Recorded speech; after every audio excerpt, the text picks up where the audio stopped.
咁貴都咁難 book 啊，可想而知啦，係咪？你睇個大堂呢度望埋去幾豪華係咪？同啱先嗰啲睇上去，即使佢門面唔係話大到好凄涼、好交關、好豪華又旋轉門嗰種咧，你睇見咁同先樓嗰啲對比，起碼都貴多100蚊都值啦，淨係個門面。我發覺佢正就喺大鴿飯對面，係正對面啊！你可以睇住大鴿飯一開燈咁就過嚟攞位食嘢咧，就喺呢度啦！近到咁凄涼。先從呢個食起咧，睇上去牛肉仲有少部分未100% 熟晒，佢係切到好薄嗰種嘅，似啲肥牛。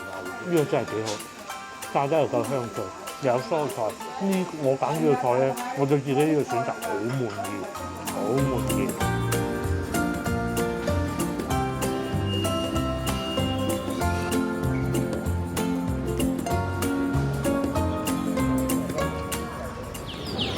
Hello， 各位觀眾大家好。咁我而家所在位置咧就係北京路。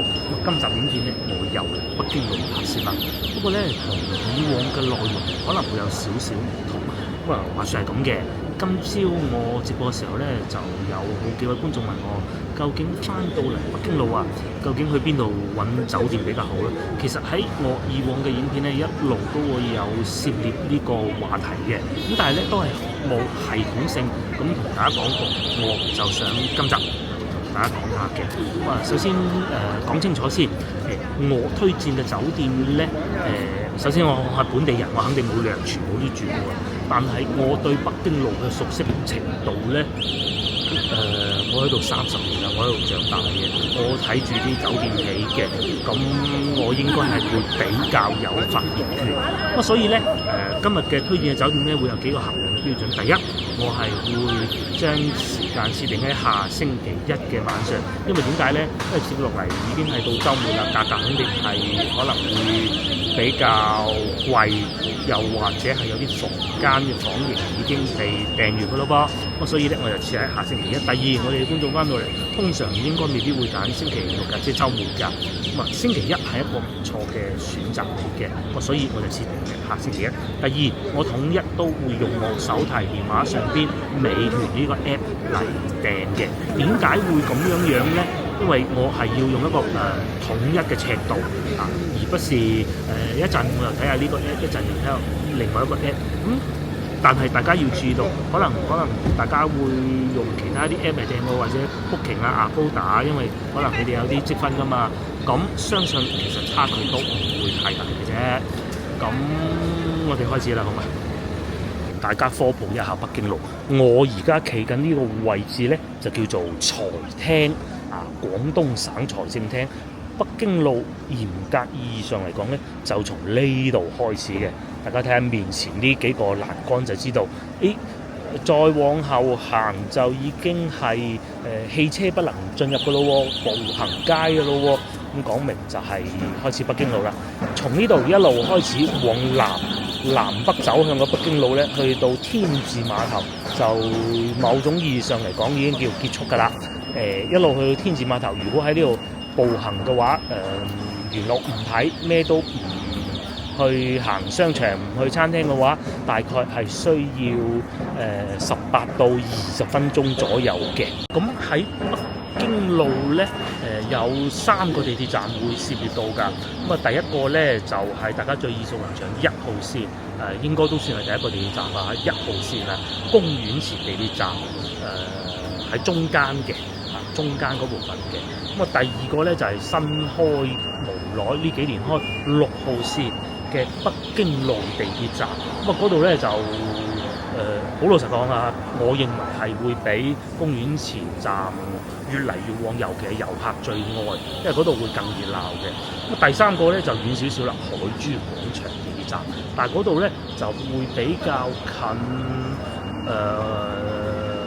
天字碼頭嘅至少比公園前地鐵站要近嘅，所以大家翻到嚟遊玩嘅話，一定會涉獵呢幾個地鐵站嘅。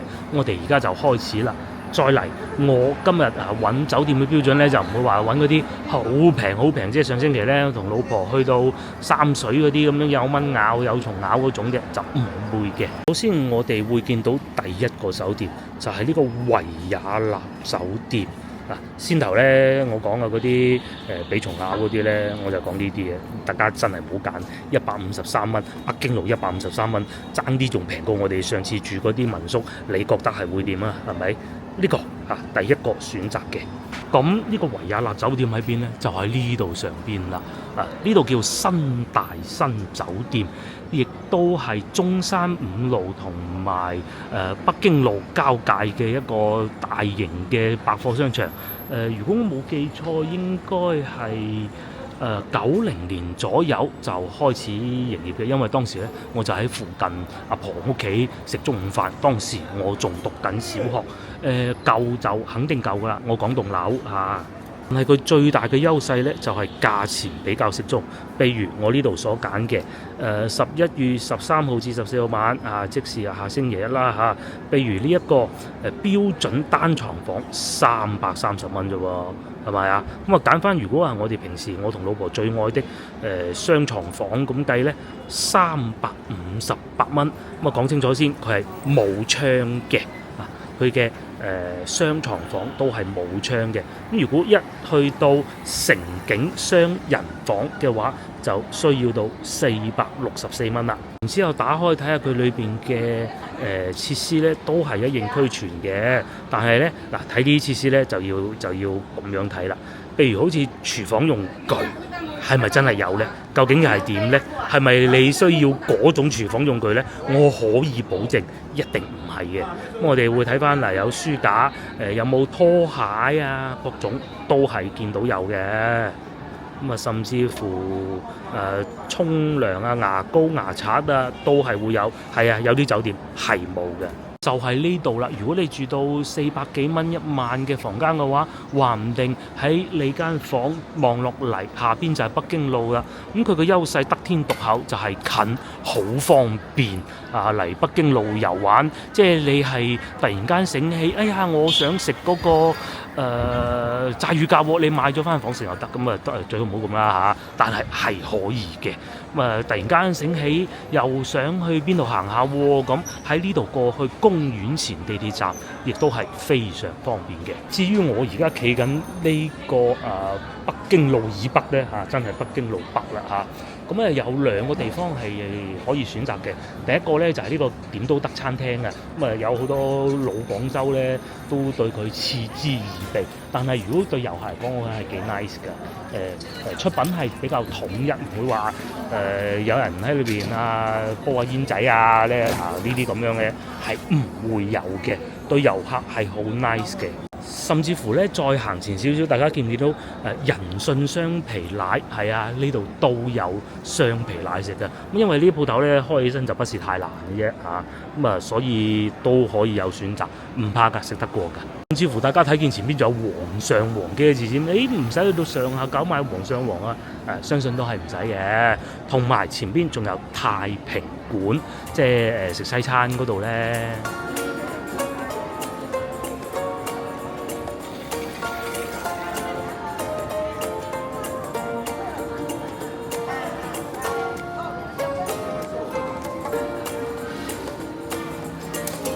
至於呢個酒店嘅牌子咧，就叫維也納酒店，咁亦都係國內一個好大嘅連鎖品牌嘅旗下嘅酒店啦。咁如果我冇記錯，應該同麗豐係同一家嘅最大咁滯嘅，你應該都。另外咧，再嚟仲有一間酒店推薦俾大家，不過咧有個問題就係比較遠嘅，就係呢度身後邊呢棟樓嘅廣州大廈嘅酒店啦。就喺面前呢棟樓冇錯啦，咁佢係屬於財廳下邊嘅一個國企嘅酒店嚟嘅。大家睇下係咪？即係廣州大廈嗰個頂咧，咪有幾嚿嘢嘅呢幅圖係嘛？咪就係呢個咯。咁你話方唔方便？咁肯定係冇我而家企緊呢度嘅維也納呢度咁方便嘅。咧佢就係國企而且唔係嗰啲好舊嗰種國企，唔係咩三如賓館嗰啲好舊嗰種國企，不是，而係比較新嘅。咁裏邊都有自助餐嘅，我都去過，都其實幾好嘅。咁遠啲，佢嘅缺點就係嚟又睇下價格咧，雙床房價格455蚊，尚算合理啦，係咪？而且咧佢應該係全係都係有窗㗎嚇，咁同埋係唔包括早餐㗎咯。咁啊455蚊，唔好睇咁遠，因為咧佢係國企嘅，佢係有啲得天獨厚嘅辦法喺嗰度開到條路行過嚟呢度嘅嚇，唔係好遠嘅咋。你問侍應哥哥就得㗎啦。不過再嚟咧，先頭都唔記得咗講啊，維也納酒店先頭第一間推薦嘅酒店咧，其實就喺呢度入去㗎啦嚇。後邊就係昌興街，大家睇下寫住維也納幾個字，你咁樣行過去就得。因為而家北京路咧整緊呢個工程啊，呢個外牆裝飾工程啊，咁啊就喺呢度行過去嘅，咁啊即係前邊呢個位置，呢度就喺昌興街後邊。咁你話門面大唔大過華夏酒店嗰啲？咁我可以保證肯定大唔過啦，就係咁樣啦。最好嘅地方就係得天獨厚的位置啦嚇。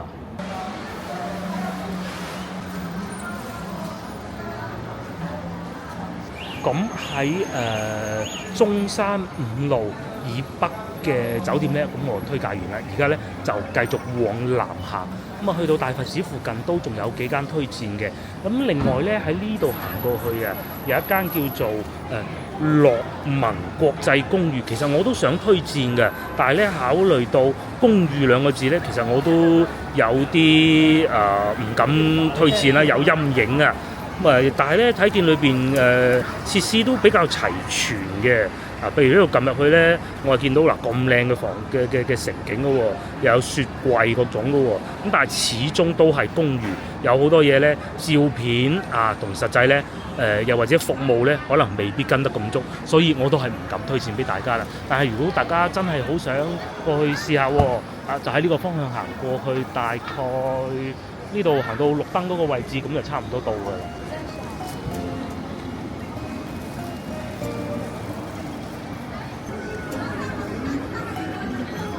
至於嚟到北京路嘅核心地段呢度附近，斷估都冇酒店啦嚇，咁我就唔慢慢介紹，我會行到去前邊大佛寺嗰個方向，即係廣百對面嗰度，亦都有另外一間酒店推薦嘅，過到去再同大家慢慢講。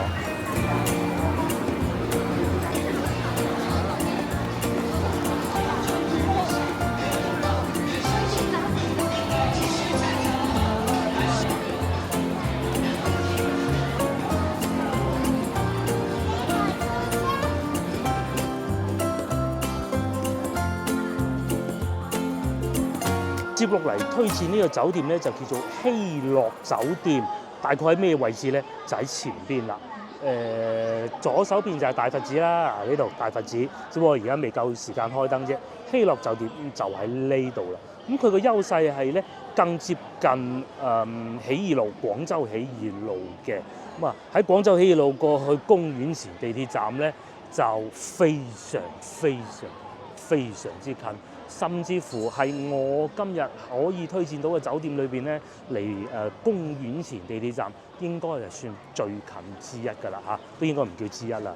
咁睇佢價格啦，就係呢個啦。咁樂活雙床房有20至28平方米嘅，足足要508蚊啊！入去睇見呢啲圖片都 OK 靚，不過咧呢個世界上所有酒店嘅圖片都係好靚，但係咧最大問題只有一張圖片啊嚇。咁部分房間係冇窗嘅，呢度睇到啦，部分冇窗啊，記住啦。咁至於有冇窗睇運氣咯嚇。佢話冇，咁就冇㗎啦，呢度。佢最大嘅優勢咧就係近大佛寺。如果大家對於要過嚟睇大佛寺係好感興趣嘅，可以選擇呢一個酒店。另外一個優勢就係近公園前地鐵站咯，甚至乎如果你係要打車過嚟嘅，嗰度咧唔算步行街區嘅一部分嚟嘅嚇。咁嗱，步行街就嚟到面前呢度啊。咁的士都係可以去得到嘅。咁但係最大嘅缺點就係房間超細大家睇下，佢就係一個賣波鞋嘅樓，嗰棟樓嘅上邊啦。咁大家可想而知嘅。因為咧每位遊客嘅需求都唔同㗎，有啲可能長者步行唔係太方便喎，咁梗係想揀翻啲一落的士就到得到嘅。咁啊有啲話我唔想住得咁逼狹，要望到靚風景嘅。咁啊呢個咧絕對唔係。又或者有啲遊客想嚟到呢度啊，近距離去參觀大佛寺，睇到好夜，影相影到好夜嘅，咁亦都係可以選擇呢個。而且呢度咧仲有一個優勢就係咁嘅，去到同大家講。就係佢正就喺大鴿飯對面，係正對面啊！你可以睇住大鴿飯一開燈啊，咁就過嚟攞位食嘢，就喺呢度啦！嗱，近到咁凄涼嘅啊，喺嗰度行過嚟，你話需要幾耐咧？啊，1、2、3、4、5、6、7 30步就可以行到嚟大鴿飯食你嘅靚乳鴿噶啦。不過我記得大鴿飯好似係冇中午休息時段嘅，喺呢度。全天營業嘅，11點做到夜晚黑9點，咁啊9點鐘食完大鴿飯，夠飽咯喎，咁啊翻酒店，又或者你食下大鴿飯乳鴿，突然間覺得嗰包茶嗰包靚茶唔記得攞，你上去再攞個都得，係啊。但係有一個小問題咧，就係佢個門面係極細嘅，就喺前邊睇唔睇到有個人喺度做緊工程，搬緊嗰啲油漆啊，嗰啲梯嘅地方嗰個位置咧，喺嗰度一堂 lift 仔上去嘅啫。咁啊，手機維修咧就係呢度啦。咁啊，同啱先我哋睇過嘅第一間嗰個叫做維也納酒店咧，係差唔多嗰種感覺嘅。地理位置極為優越，價格唔平，就係咁啦。但係咧就門面比較細，係一種方便嘅酒店。而且咧，佢仲有一個好大嘅優勢，就係佢有全天不限數量供應嘅咖啡，只要你飲得到就得㗎啦。大家又可以飲到幾杯嘅。飲完咖啡食乳鴿，飲完咖啡又食乳鴿，飲完一杯咖啡嚟買對飛人波鞋，又去食乳鴿，就係咁啦。咁話說咧，今朝喺直播嘅時候啊，亦都有觀眾提及過，有個民宿咧可以選擇嘅咧，就喺呢一棟樓啊，金潤白宮。咁我咧其實就真係唔係好想推薦話推薦大家住民宿嘅，因為上次咧啲陰影太重啦。咁但係點都好啦，我亦都帶大家過去睇睇，因為嗰度咧地理位置都係唔錯嘅。邊咧我又嚟到呢個叫做哈魯福式公寓北京路金潤白宮店。咁咧，佢係一個民宿嚟嘅。既然有觀眾講到咁好，咁我又過嚟試下啦。嗱，大家睇下，譬如呢一個咁啦，璀璨城景複式大床套房，435蚊。咁佢喺邊度咧？其實就喺幸運樓嘅樓上啦，就係呢度啦，冇錯啦。咁我哋去過幸運樓嘅，確實真係我同太太都認為咧，係喺北京路周邊，如果係要講到適合我哋觀眾嘅咧，其中一間都唔算其中一間啦，我認為最好㗎，最適合無論佢飲茶啊、價格啊、環境啊，各種都係好優秀嘅。咁但係有一個少少嘅問題咧，就係因為佢喺呢棟樓上邊啊，咁上邊咧係會有好多公寓嘅。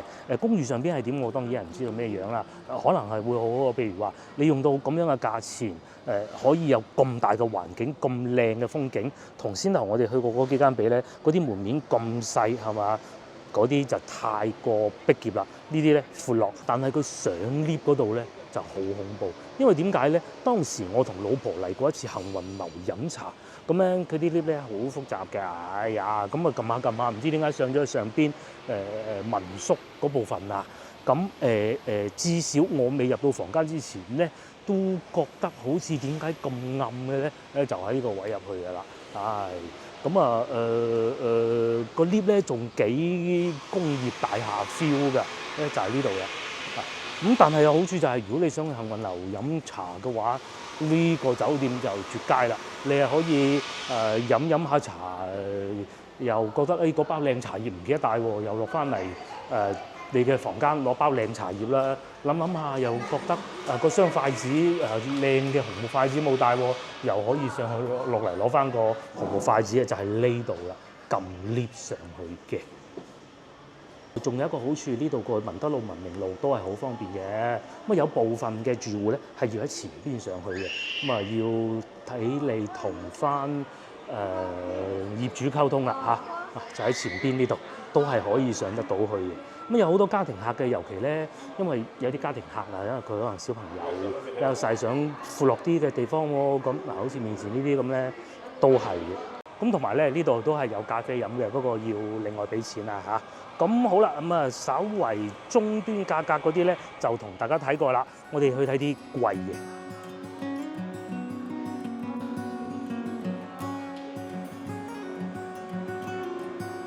咁話說咧，北京路除咗財廳嗰部分啦嚇，其實分咗南邊同北邊㗎。咁啊南邊北邊咧係比較接近中山五路嘅。咁好老實講，傳統意義上嚟講咧，嗰度先至係叫北京路嚇，步行街嚇，嗰度先係最初嘅北京路。但係逐漸地，因為可能餐廳越嚟越少啊，各種因素又或者遠離地鐵站咧，其實嗰度係越嚟越唔旺㗎。反而最旺喺邊度咧？近天字碼頭，又或者大南路交界嗰個位往南，又有大嘅商場啦，又新開咗又有一間，又有近地鐵站啦，同埋又有更多更好嘅酒店。咁啊，尤其如果唔怕遠，去到海珠廣場嗰邊咧，仲有好多選擇添。行遠少少，甚至乎翻到去大南路都有嘅。咁至於先頭我哋睇嗰幾個咧，都有一個通病，就係門面好細，房間好細，但係價格唔平。咁但係都係有一個優勢，就係地理位置極為優越。有冇酒店啊？有以上呢幾個優點，地理位置又優越，房間又舒服，甚至乎服務好咧，係有嘅。咁當然啦，係要付出更多嘅金錢嘅，就係我哋就係準備去睇嗰間啦。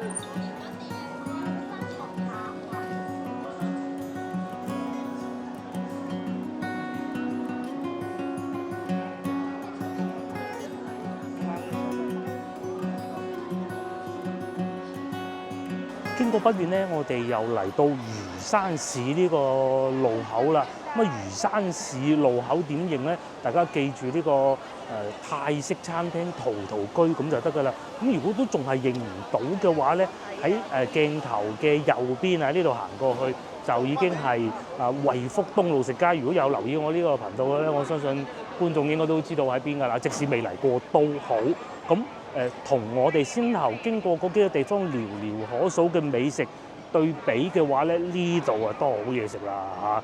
譬如聚寶乳鴿啦，喺呢度轉過去有上次我哋食過嘅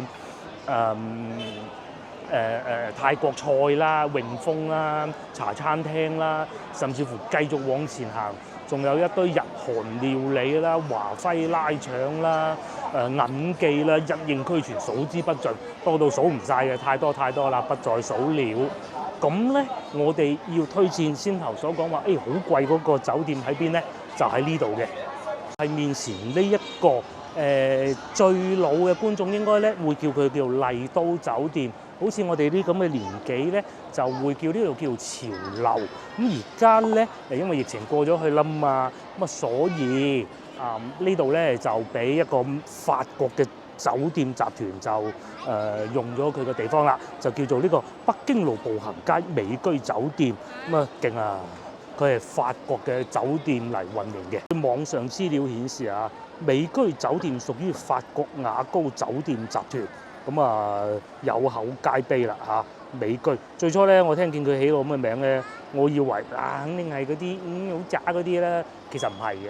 天獨厚嘅位置，因為前邊咧就已經係陶陶居嗰幾字，下邊咧就係北京路地鐵站啦。繁華的路段，優質的服務，又有警察喺度，十分安全，餐廳又多。咁價格咧當然係比較貴嘅，大家睇下啦應該係今日我選擇嘅酒店裏邊最貴嘅一個啦。譬如話最平嘅呢個城景雙床房，講到明係有窗嘅，717蚊。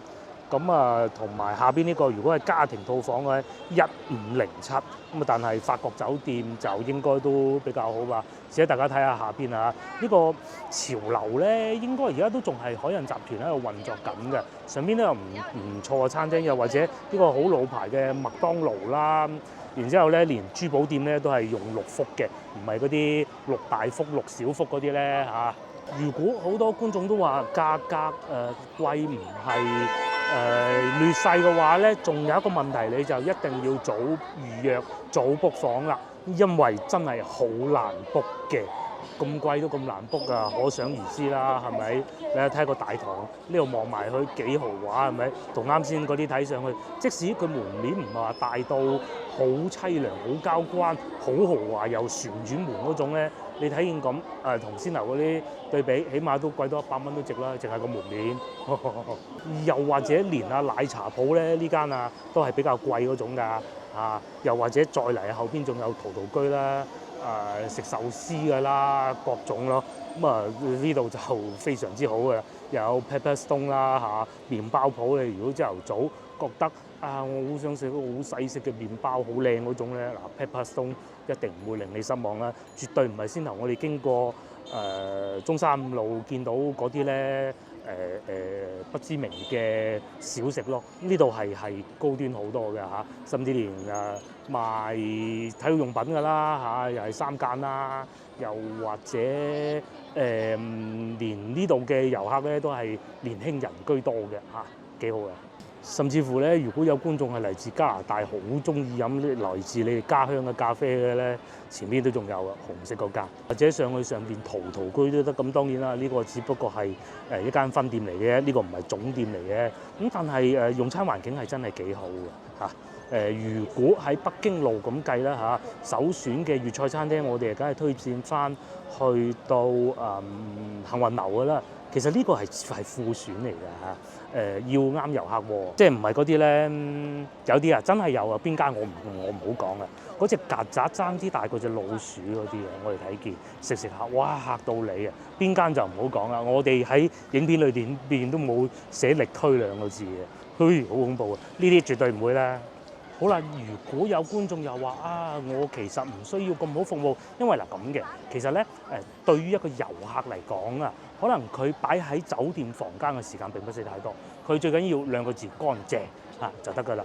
可能床唔好太腍該有嘅都有咁就得㗎啦。其實好多酒店做得到嘅，都唔使咁貴。究竟有邊度地段又好咧？我就推薦下邊呢間麗豐酒店。掃唔到呢度。我先頭講嘅麗豐酒店喺邊個位置咧？其實就係呢度。呢條路咧就叫做從有牛腩粉幾個字開始見到咧，就係叫做大南路，行到落尾接近廣州起義路嗰邊咧，行到盡頭就揾得到㗎啦。就係呢度咧，大南路再往前行少少咧，越秀區兒童醫院，我對呢度極為之熟悉啦。我小時候就嚟呢度睇，因為我小時候就喺呢度長大㗎啦。咁行到路尾，一路行到路尾嗰度就係㗎啦。我哋去到再同大家慢慢講。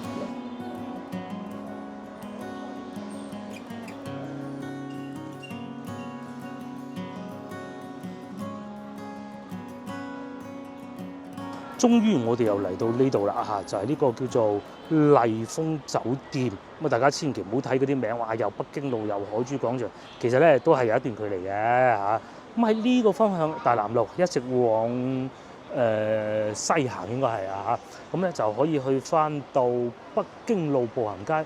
但係如我咁熟咧，都要行咗10分鐘嘅我係極熟㗎啦呢度咧就係麗豐酒店講嘅價格啦。譬如話又係同一標準，星期一晚冇窗呢個房間365蚊，就係咁樣啦冇窗房間睇上去都 OK 大嘅，該有嘅都係有㗎啦。麗豐嘅話，亦都唔同大家講麗豐裏邊會有啲乜嘢嘢冇雪櫃，其他一應俱全，夠乾淨企理咁咯。25平方米都唔算太細咁，同埋咧呢度附近係好多呢啲咩燈飾城咁我極有理由相信咧，住喺呢度嘅人咧，大多數都係嚟採購嘅客商。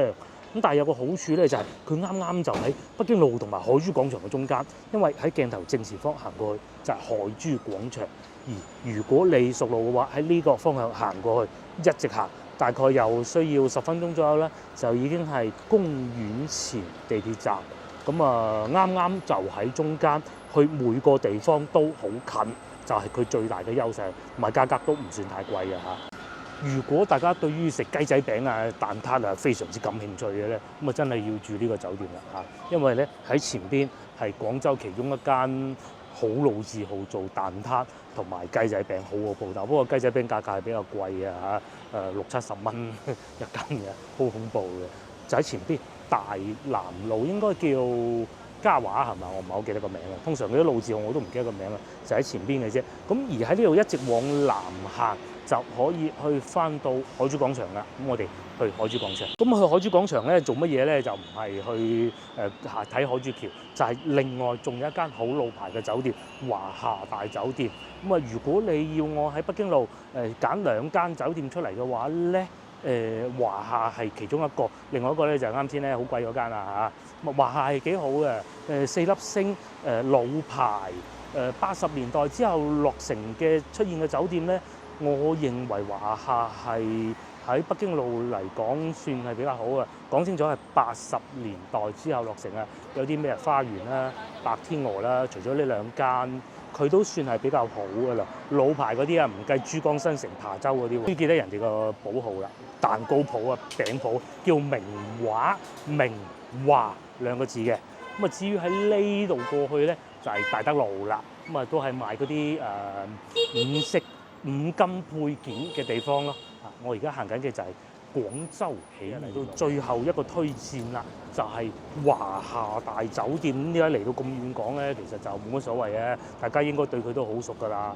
如果喺香港或澳門坐巴士翻到嚟，華夏大酒店係其中一個落客點，而且咧嗰度係喺車場裏邊停嘅，應該就唔會有好多電動自行車喺你身邊飛嚟飛去，唔係好似而家咁樣啊嚇。咁啊，同埋仲有廣州賓館都喺呢度嘅。我哋先睇咗華夏大酒店先啦，其中一間老牌但不是5星級嘅酒店。咁啊，價格咧其實幾吸引㗎，大家睇下嚇，441啫噃，係咪？城景雙床房嗱，既然講得有城景，即係有窗㗎咯噃，係咪？441啊，呢個價格係咪好吸引咧？咁另外仲有，因為佢做得夠老牌啊，所以咧其實佢服務都係跟得上嘅。如果比較幸運嘅話咧，仲可以安排你住得比較高嘅樓層，可以望到珠江河。咁咧喺我先頭推薦嘅所有酒店裏邊咧，只有佢係能夠做得到嘅啫。即使其他有都係離遠望望，睇到一線江景，咁啊大可不必啦。咁啊，但係佢嘅劣勢就係遠離北京路啦。但係如果真係要去北京路嘅話，坐地鐵1個站，海珠廣場直達公園前，亦都係可以1個地鐵站嘅啫。咁佢地鐵站喺邊度咧？其實我唔過去啦嚇，喺對面過1條馬路咁啊到得到啊！你問嗰啲侍應哥哥就得㗎啦。海珠廣場地鐵站呢度有一個位，喺佢酒店嗰邊亦都有另外一個位，係非常值得推薦嘅，價格合適。與此同時，仲有一個隱藏彩蛋就係佢呢個海珠廣場地鐵站咧，係6號線同埋2號線嘅交換點。6號線咧就係包攬晒整個廣州好多旅遊景點嘅地方啊！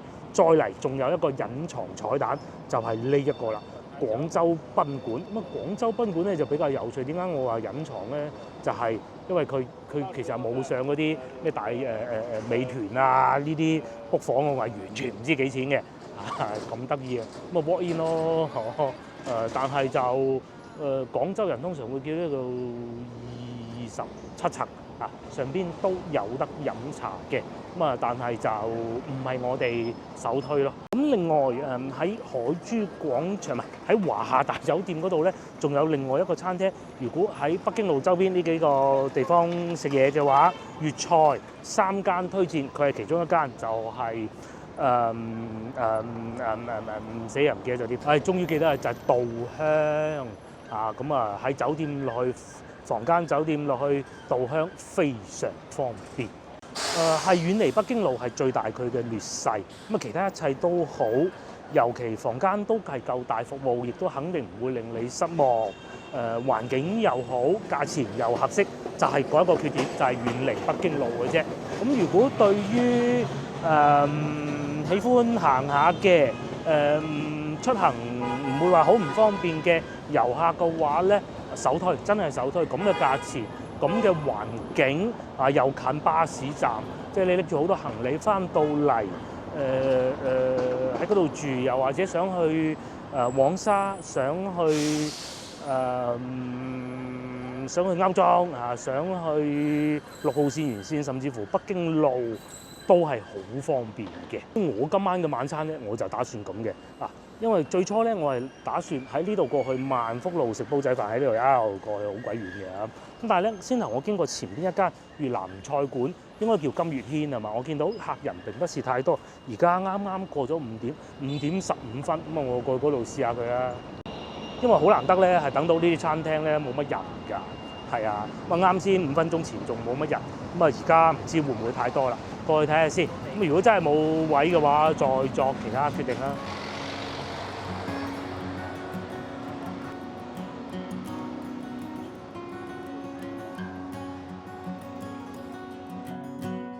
非常幸運地咧，我就揾到位啦，就係呢個金月軒啊！我上嚟呢個好耐嘅，以前喺附近做嘢嘅時候咧，咁然之後有時同老婆去拍拖，經過門口都見到高朋滿座，非常多人嘅。今日好彩啦，咁啊確實係佢哋真係做咗好多年㗎啦嚇。哦，原來創始人80年代就已經喺越南經商，咁及後咧就翻嚟創立咗呢個越南菜館嘅。又嚟到眼花繚亂讀餐牌時間，粵式春卷我應該會點一份。至於呢個咧就未免太大份啦嚇，同埋有啲部位我不是太喜歡，譬如呢啲啦，我不是太喜歡呢一個嘅。咁啊仲有呢個越南山藥卷，即係淮山卷啊，得意喎。由於近期熱氣啊，呢個真係唔敢試。粵式香茅豆腐啊，幾吸引。通常啲煎炸嘢都係咁噶啦，係咪？咁仲有呢個紅豆椰汁蓮子，我記得應該係一道越南名小食嚟嘅，咁啊唔叫啦，唉。仲有芋圓爽啦，青檸荔枝凍都有，不過呢個時候啲荔枝應該不是太好吧。仲有呢個都好吸引啊，粵式蝦肉卷都係放入購物車，同先頭嗰兩個2選1。再嚟就係一啲熱氣嘢啦，哇！你睇幾熱氣，但係通常啲熱氣嘢都係好食嘅，炸蝦米蘭蝦餅啦，香草鳳尾蝦啦，但凡咧佢如果唔係4粒都係呢啲咧，我真係會選擇，即係有啲拼盤咁啊，又有炸雞翼啦，哇！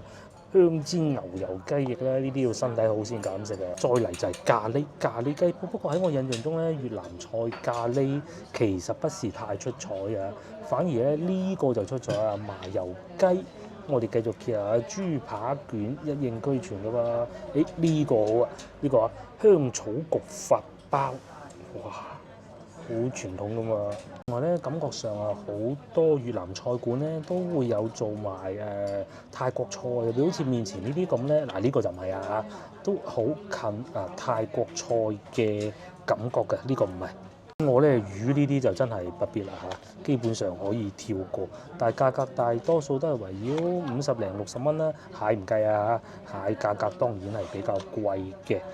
仲有呢個勁啊，黑醋田雞都有嘅。簡單我無非都係會叫一個檬粉同埋叫一個春卷咁嘅啫，叫多杯嘅凍咖啡咁就已經係我嘅選擇嚟嘅啦嚇。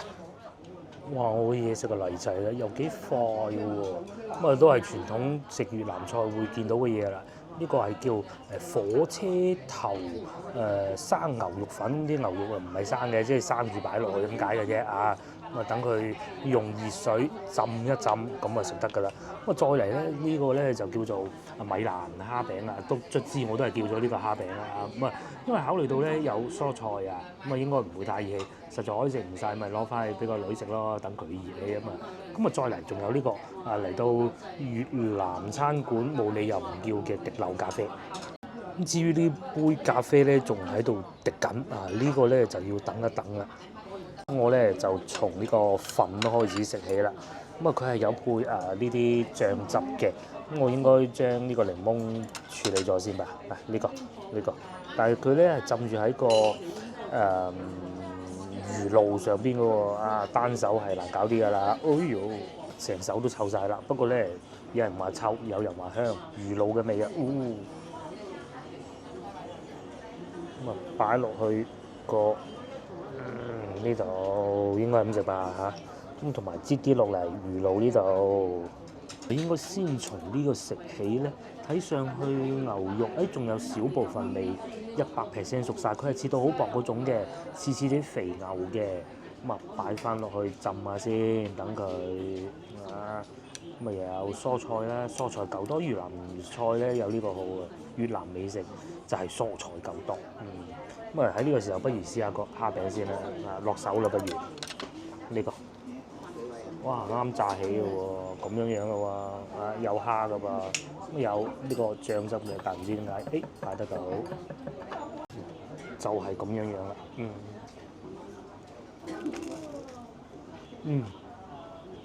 唔係淨係得嗰啲油味啊，仲係有蝦嘅香味，同埋嗰啲裏邊應該係薯仔嚟嘅呢部分，應該係薯仔嚟。怪唔得賣咁貴，好食。其實都唔係好貴，好似30幾40蚊，我唔係好記得。呢個再點啲，咁個醬汁咧係辣嘅，有少少辣嘅，應該唔係魚露嚟嘅，我唔識食啊，可能係搞錯。因為點解咧？我食落去咧係冇嗰種臭香嘅味，係冇嘅。唔係喎，都係少少嘅。呢個幾好。啱啱新鮮炸起嘅，因為咧佢可能會有啲呢啲辣椒仔嘅，咁所以咧食起身嘅時候咧，佢唔算話好濃嘅臭味啦，臭香味，唔好成日講人哋臭。啲油咧用得幾好嘅，咁跟住咧怕熱氣咪再食啲蔬菜，咁其實應該係咁樣食嘅。嗰個蔬菜包住食嘅，據我所知。我通常咧，我哋呢啲人都係不喜歡正宗，唔中意尋常路啊夾呢啲落去咁嘅，應該係春卷都係咁食嘅，我知道。試下先。咁然之後咧就可以攞嚟再點啲魚露嘅，我記得係唔知正唔正宗，不過我可以保證咁樣食咧更美味，係啊。嗰啲香料啊、蔬菜啊同埋蝦餅嘅香味咧，全部喺埋一齊。我入到嚟呢度發現咧，只有我面前啱啱嚟座呢台客咧係比較後生，但係佢哋唔似係本地人，你剩低嗰啲大多數都係本地食客叔叔阿姨㗎，係嘛？似去到茶樓咁嘅喎，幾得意啊！都係佢哋價錢亦都唔係太貴，又唔係話喺度好高端嗰啲寫字樓好勁啊嗰啲地方就唔係嘅。呢個真係幾好，炸得又夠香脆，又有蔬菜。我揀呢個菜咧，我對自己呢個選擇好滿意，好滿意。接落嚟咧就到呢個粉啦，呢個粉咧就食唔晒係不能打包嘅，咁所以咧一定要食晒佢。咁牛肉咧該熟嘅都熟晒啦，試下啲湯先。份量又夠，價錢又唔夠，好似30零蚊，我又唔係好記得啦。又夠香啊，又有檸檬絲切碎咗喺度啦，牛肉啊未食過㗎啦，喺齊度啦。咁佢熟咗之後咧，又唔會捲埋一嚿，好似咧嗰啲好急凍咗、好犀利、好耐嗰種嘅湯底咧，牛肉味又夠濃，又唔係話好多飄零啊，即係嗰啲肉末飄住喺度嗰種嘅喎。都夠清，咁少量梗係有嘅。試下啲粉。天色轉暗咧，後生客就都越嚟越多。後生客越嚟越多咧，我呢杯咖啡應該差唔多得啦。我並唔係一個好中意撈檬嘅人嚟嘅，即係嗰啲咧撈完之後咧下邊有好多蔬菜啊、凍啊嗰啲，我係中意易食嘅檬嘅，越簡單越好。但係咧最緊要蔬菜夠多，但係嗰啲鹹酸啊，即係呢啲就千祈唔好咁多。呢個完全滿足得到我嘅事件牛肉，係呢種肥牛卷嚟嘅。哇！呢個太汁過癮喎！酸酸辣辣，點牛肉好好。呢個牛肉咧，真係我食過之中咧，算係幾好嘅一個。我哋咧成日去 Sam's Club 買牛肉㗎，即係嗰啲又話係澳洲嚟啊，又話美國谷字嗰啲咧，差唔多係嗰種感覺喎。真係兩樣都幾好喎，個粉又夠腍，咁啊啱晒我啲人啦。嗰牛肉咧，佢係成件啊，佢唔係嗰啲一路咬咧，一路會散開嗰種啊，即係咩意思咧？嗱，攞近俾大家睇下，唔靚嘅肥牛，佢係咧係將嗰啲肉壓成一齊，然之後雪凍佢，再切嘅，又或者甚至乎用一啲合法嘅嚇，講清楚係嗰啲黏肉劑咁啊，佢咧中間咧係好容易分開嘅，呢個咧係幾乎分唔開，即使我筷子功咁好都好咧，分唔開嘅喎。哦，長見嘅喎，圓切嘅喎，好食，真好食。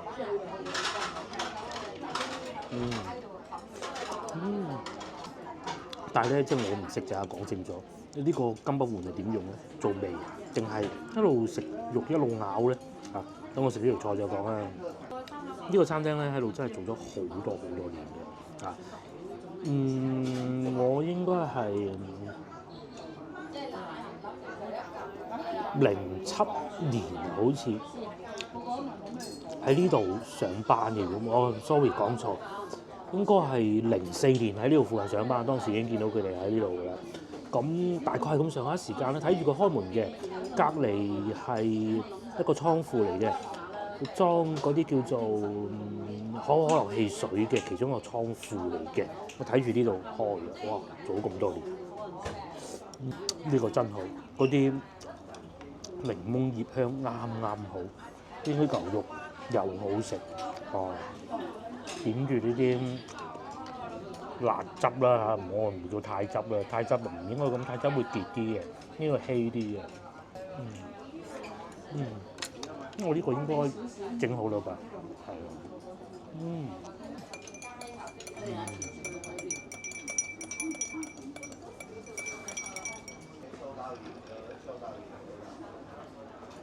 我呢杯粵式咖啡就整好啦，啱好嘅，佢又唔會話死呃啲冰入去嘅。好啦，咁我慢慢食啦，食埋之後再同大家慢慢講。咁個粉我肯定要食晒佢啊！呢個咧就食多1-2件到啊，打包俾個女，但係個太汁個醬汁就不能打包嘅，睇下佢得唔得啦